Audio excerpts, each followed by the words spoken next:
Hi friends, welcome back to my channel. ఈరోజు మన వీడియోలో వెన్నెల కరిగిపోయే వెన్నెల ఐస్ క్రీమ్, పిల్లలకి ఎంతో ఇష్టమైన ఐస్ క్రీమ్ మనం ఇంట్లోనే ఈజీగా అయితే తయారు చేసేసుకోవచ్చు. ఎటువంటి క్రీమ్స్ వాడకుండా ఇంట్లో ఉన్న వాటితోనే సింపుల్గా పర్ఫెక్ట్గా చేసేసుకోవచ్చు. ఈ విధంగా ట్రై చేస్తే ఐస్ క్రీమ్ పర్ఫెక్ట్గా అయితే వస్తుంది.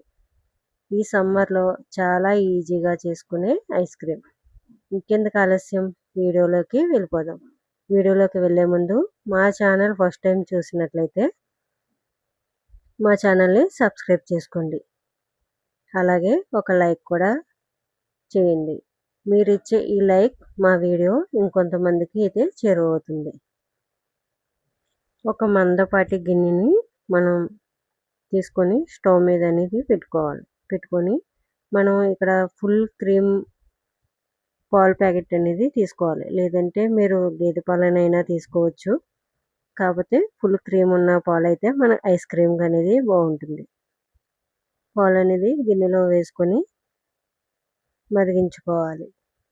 మనం మీడియం ఫ్లేమ్ పెట్టుకొని పాలు అనేవి మరగపెట్టుకోవాలి.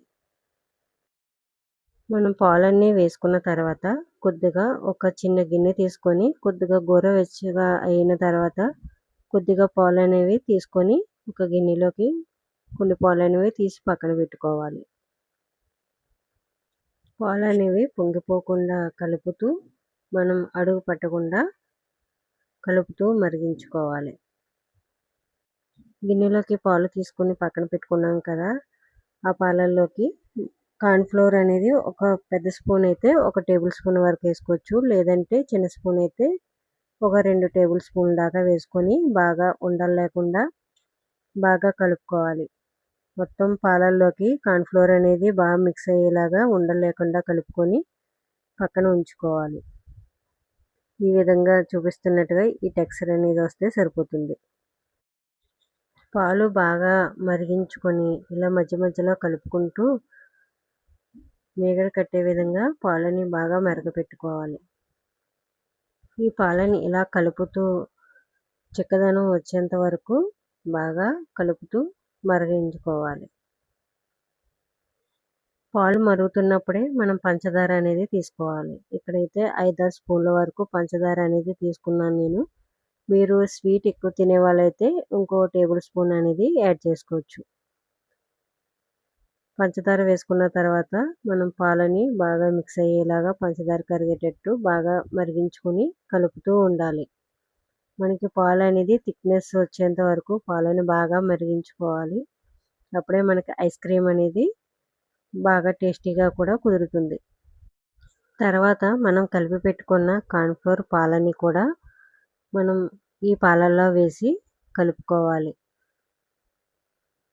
వేసుకున్న తర్వాత మనకి అడుగు పట్టకుండా చిక్కదనం వస్తుంది కాబట్టి మనం కలుపుతూనే ఉండాలి. పూర్తి టెక్స్చర్ వచ్చేంత వరకు మనం ఉండలు కట్టకుండా కలుపుతూ ఉండాలి.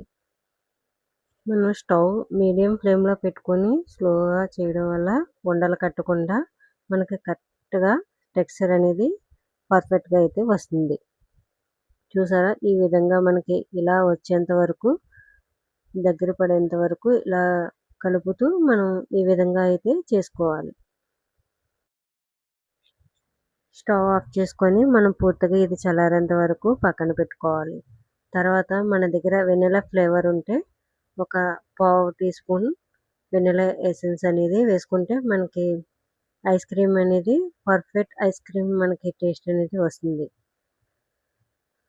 ఇక్కడ నేనైతే పావు టీ స్పూన్ వెనిలా ఎసెన్స్ అయితే వేసుకున్నాను. వేసుకొని బాగా మిక్స్ అయ్యేంత వరకు బాగా కలుపుకోవాలి. ఇది పూర్తిగా చల్లారిన తర్వాత మనం మిక్సీ జార్లో తీసుకొని మిక్సీ అనేది చేసుకోవచ్చు.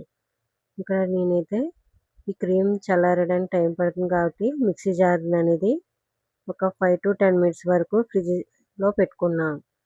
ఫ్రిడ్జ్లో పెట్టుకోవడం వల్ల మనం మిక్సీ చేసేటప్పుడు గిన్నె అనేది వేడెక్కకుండా మనకి ఈ పాలను కూడా మిక్స్ చేస్తాం కాబట్టి మనకి క్రీమీగా బాగా వస్తుంది. మనం చల్లారి పెట్టుకున్న క్రీమ్ని అంతా కూడా మిక్సీ జార్లో వేసుకొని మిక్సీ అనేది ఆగి చేస్తూ ఉండాలి. ఒకసారే హై స్పీడ్‌లో పెట్టి చేయకూడదు. మనకి అలా ఆగి ఆగి చేయడం వల్ల క్రీమ్ అనేది మనకి పర్ఫెక్ట్‌గా అయితే వస్తుంది. మీకు చూపిస్తున్నట్టుగా ఇప్పుడు చూసారా? ఈ విధంగా మనకి క్రీమీగా అయితే రావాలి. ఇలా వస్తే మనకి ఐస్ క్రీమ్ అనేది చాలా పర్ఫెక్ట్‌గా అయితే వచ్చినట్లే.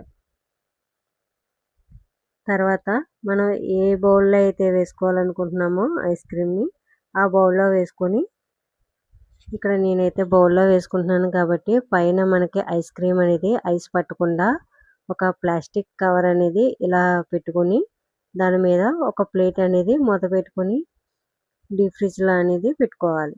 మనకి 7-8 గంటలు డీప్ ఫ్రిడ్జ్‌లో పెట్టుకుంటే మనకి ఐస్ క్రీమ్ అనేది రెడీ అయిపోతుంది. నేనైతే నైట్ అంతా పెట్టుకున్నాను. నాకు మార్నింగ్ కల్లా ఐస్ క్రీమ్ అనేది రెడీ అయిపోయింది. తర్వాత మనకి డ్రై ఫ్రూట్స్ అనేది ఉంటే ఇలా చిన్న చిన్న ముక్కల కింద కట్ చేసుకొని పైన అనేది సర్వ్ చేసుకోవచ్చు. చాలా ఈజీగా వెనిలా ఐస్ క్రీమ్ అనేది ఇంట్లోనే మనం చాలా ఈజీగానే తయారు చేసేసుకోవచ్చండి. సమ్మర్‌లో మన పిల్లలకి మన చేతులతో మనం ఇంట్లోనే తయారు చేసుకునే ఐస్ క్రీమ్ ఎక్కువ ఇంగ్రీడియంట్స్ వాడకుండా ఇంట్లో ఉన్న వాటితోనే సింపుల్‌గా వెనిలా ఐస్ క్రీమ్ అనేది రెడీ అయిపోతుంది. తప్పకుండా మీరు కూడా ట్రై చేయండి. మీరు ట్రై చేసి ఎలా వచ్చిందో మాకు కామెంట్ రూపంలో మాకు కామెంట్ సెక్షన్‌లో చెప్పండి. ఈ వీడియో నచ్చితే లైక్ చేయండి, షేర్ చేయండి, మా ఛానల్‌ని సబ్స్క్రైబ్ చేయండి. మీరు ఇచ్చే ఒక లైక్ వల్ల మా వీడియో అనేది ఇంకొంతమందికి చేరువవుతుంది. పక్కనే ఉన్న బెల్ ఐకాన్ కూడా యాక్టివేట్ చేసుకోండి. అలాగే మా కుకింగ్ ఛానల్‌ని సపోర్ట్ చేయండి. మా ఛానల్ అయితే సబ్స్క్రైబ్ చేసుకోండి. Thanks for watching.